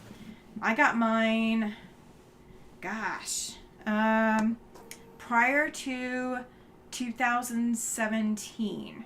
So I got it, I don't know if I got this in 2015 or if I got it in 2016. The feet for the dual feed has a channel through the middle for the dual feed to grab. Yes, right. It does. The laser light must be called, right? I'm kind of jealous. Mine does not have the laser light at all. There is no laser light. But is it the laser light for the embroidery, Kathy? Is that where they put the laser light in for? Was for lining up for the embroidery? Because I can totally see how that would help. See, the needle was going. I was told this is the first machine with a laser light. Yeah, it is. It's got to be. Because I have not heard about it on any of the others. Now, I bet the 990 has that. I have drooled over the 990. I have drooled over it. I have not seen it in person, but I have drooled over it. But I do not have the budget to afford it. I do not have the budget to afford another machine at all, much less the 990. All right. We are down to the last block row.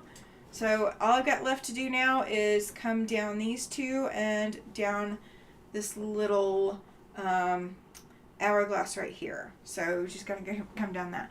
It is for either. I sew with it on two. Oh, that's cool. That is cool. Yeah, no, I have not actually seen the laser light, so I'm gonna have to look at that. You've been drilling over the 992. Well, you're probably in a better position to afford it than I am. I am not working. I would have to be working to be able to afford it. And I'd have to be working a job like what I was working before I stopped working, where I actually had decent income with it. But I cannot maintain that kind of work if I wanted to right now. So I am kind of stuck. Every time I have tried to find a job that I could do, the amount of time that I have tried to work at it or something, I have failed miserably at being able to maintain it because I get so exhausted and my body just does not want to cooperate. So I'm jealous. Oh my gosh, how much I would love a 990. So if you ever feel blessed enough to gift a 990, you know where it needs to go. The 990 is an embroidery machine. It's actually embroidery and sewing, Chloe. It is the be-all and end-all in the Bernina world right now. It is the massive machine. It makes this one look tiny. This is a small machine compared to that machine. And I think the price range is over $30K, so don't quote me on the price range, but I think it's over, I know it's over 20, so, but don't quote me on the over 30. It's still out of my budget. I may see what they could do for a trade-in, or if that is even an option. Yeah, exactly, right? Maritza has joined the chat. Welcome in, Maritza. She says hola and gives us a wave, and Kathy comes back and says hi, Maritza. Welcome in. Welcome. Yeah, I would not be able to afford the amount of my payments on the 990.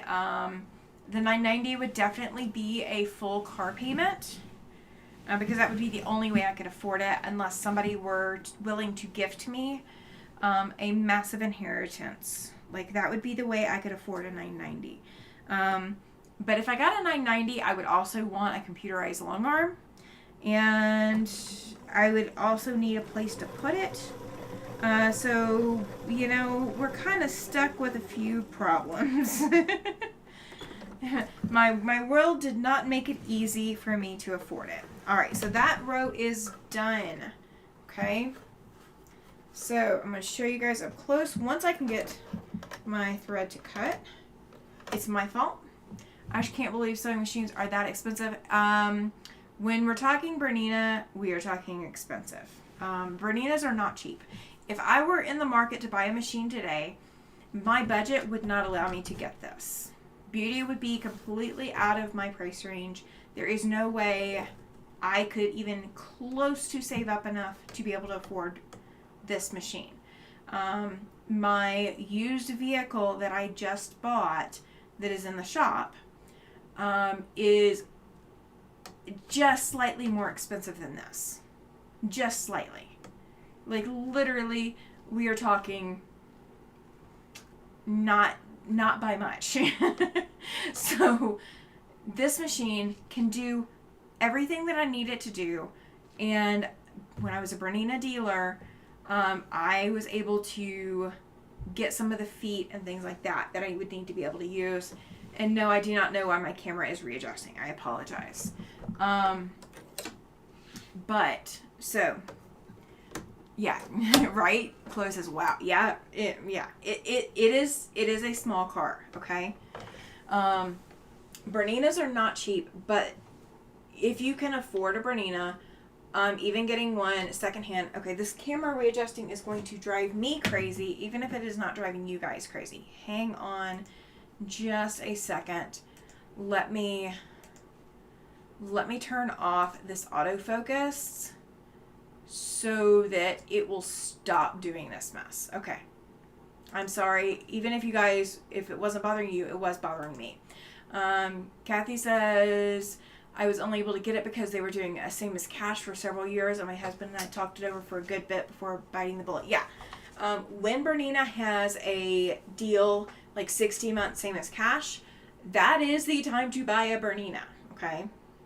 If you cannot afford a Bernina at any other time, that is the time to buy it. My camera's still adjusting, isn't it? Oh my gosh, you guys. I don't know why. Okay, that may be the camera itself. Okay, sorry. All right, so when you were talking about a dual feed, because Glenda was asking this earlier, so what the bottom of my foot looks like, okay? This is the front of my foot. This is the part that I feed the fabric into, okay? This is the back of the foot, okay? There is a little hole there. There's a little channel.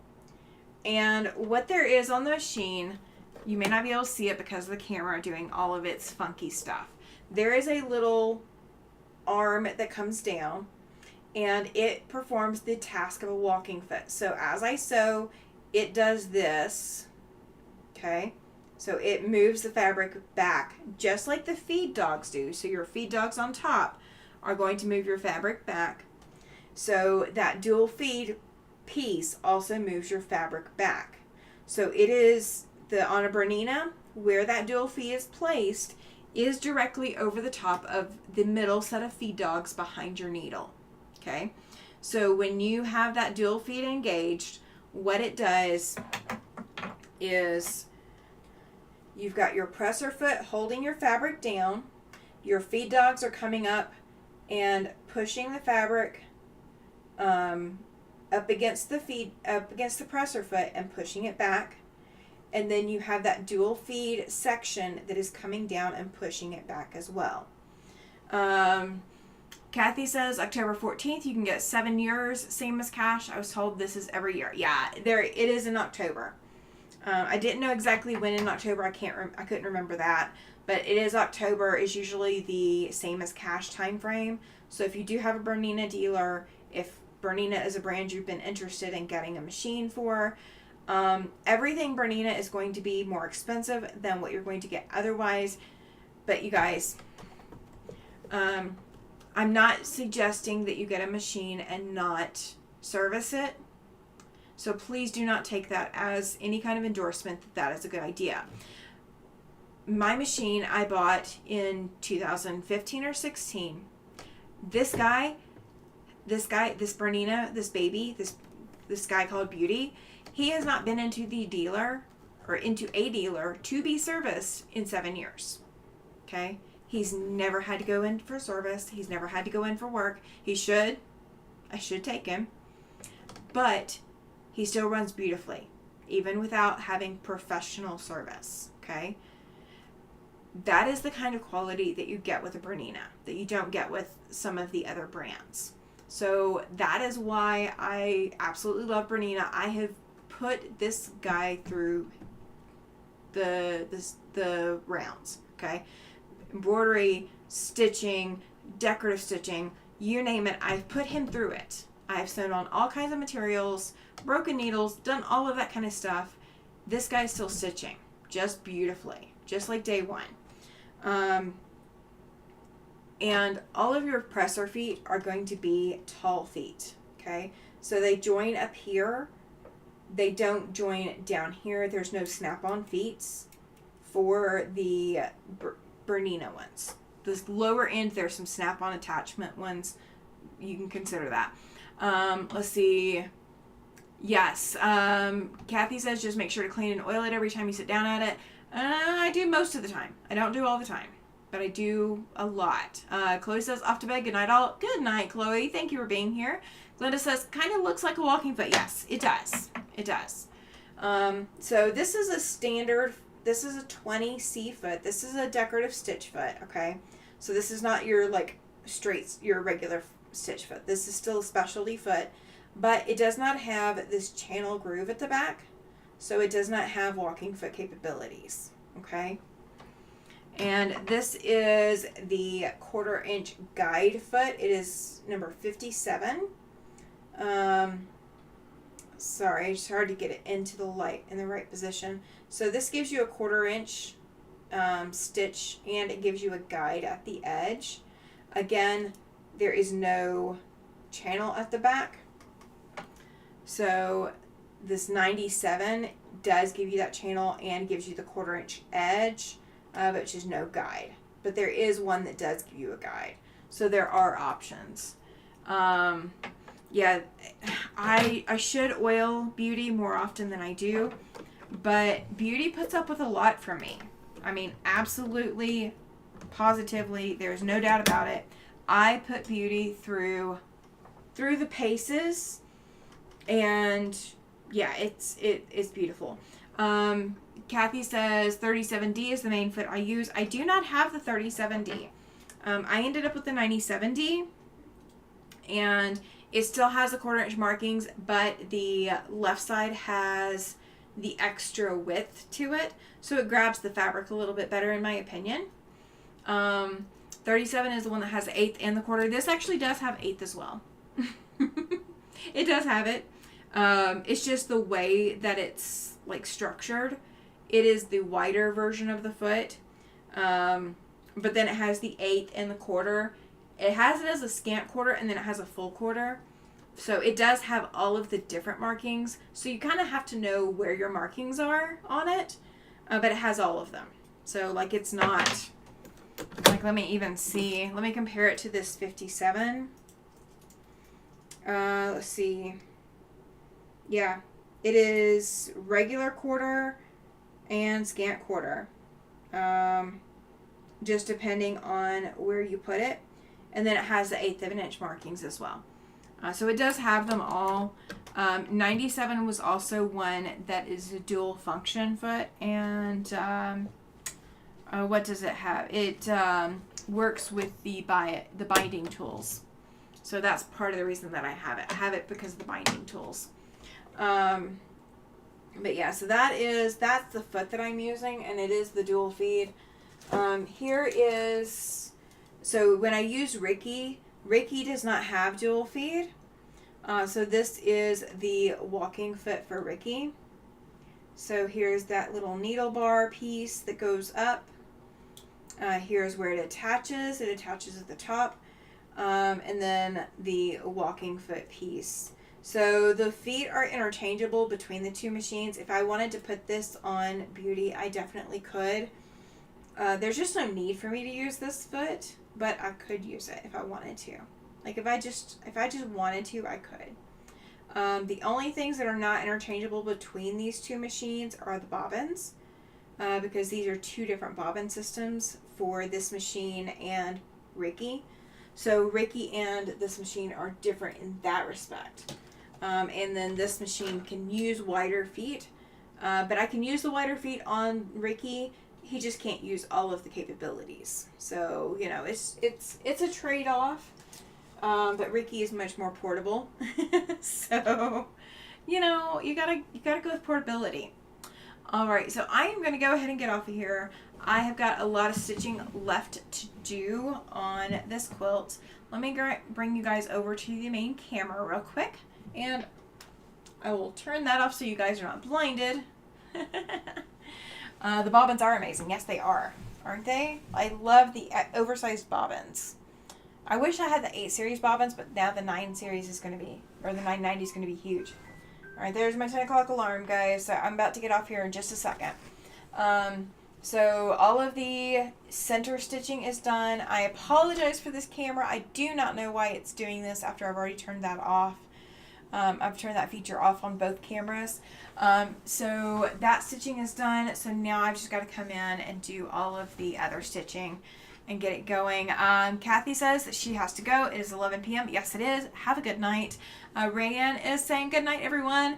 Well, thank you for jumping in the chat, Rayanne. Good night to you. Glenda is also saying good night to Kathy. All right, I am going to see you guys Tuesday night, but it is going to be 8 p.m. Mountain Standard Time. So just put that in your notices, and if you have not turned on notifications, do that, and you guys will see when I go live Tuesday night. So just remember, it is going to be a delayed Tuesday night this week. But I will see you guys Tuesday night, and then we will be back for sure on Sunday again. So I will see you guys later. Thank you for being here. Have a good evening. Sleep well. Take that deep breath. Get that recharge that you need for this long upcoming week. And I will see you guys later.